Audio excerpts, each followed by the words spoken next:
The Election Commission's Special Intensive Revision in Bihar aims to update electoral rolls for accuracy and integrity ahead of the 2025 elections, balancing voter inclusion with stricter verification.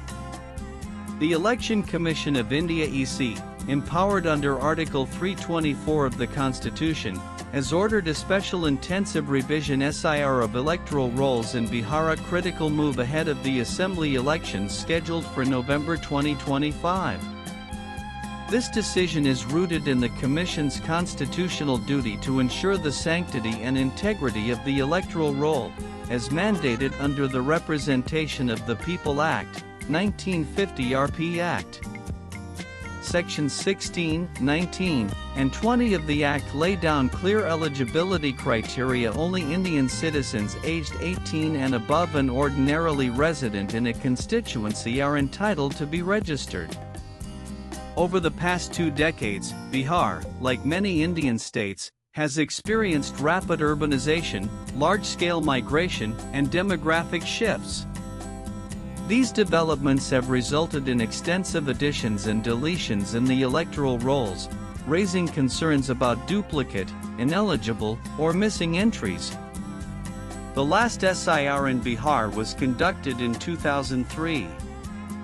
With electoral dynamics changing significantly since then and the upcoming polls drawing near, the EC deemed it necessary to update the rolls using a more structured and document-driven process. The timing of the SIR is critical. With the qualifying date set as July 1, 2025, the EC aims to ensure that every eligible citizen in Bihar is accurately registered before the elections. The revised process mandates every voter to submit an enumeration form, marking a departure from the previous house-to-house verification method used in 2003. The relevance of this exercise goes beyond Bihar.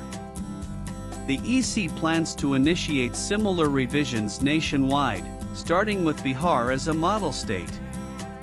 The goal to enhance electoral integrity by rooting out fraudulent or duplicate entries while ensuring no eligible voter is left behind. However, this approach has raised concerns about feasibility and inclusivity.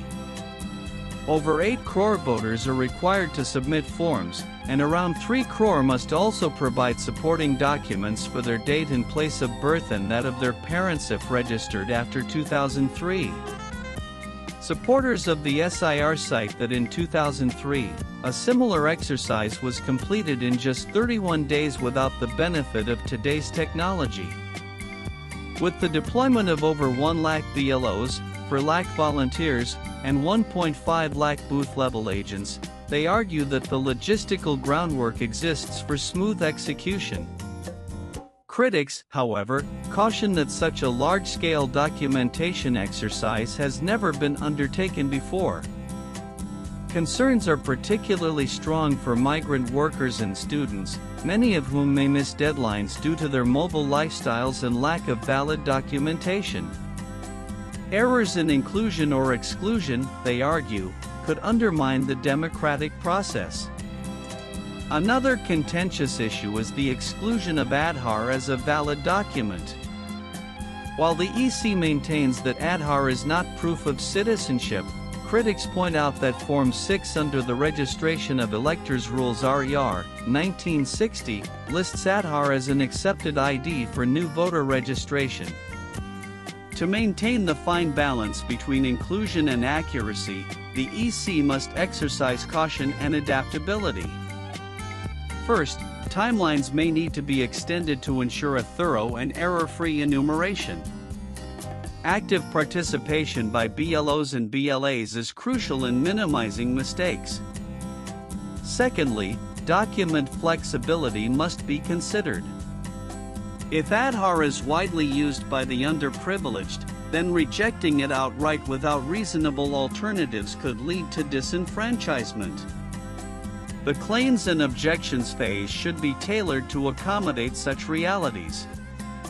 Lastly, the treatment of migrant voters must be re-examined. The RP Act clarifies that a temporary absence does not disqualify one's ordinary residency. Hence, blanket exclusions based on physical absence could unfairly penalize millions who still maintain deep ties with their home constituencies. The EC's recent consultations on Aadhaar seeding may eventually address duplicate entries. Until then, SIR must walk the tightrope between security and inclusivity test of India's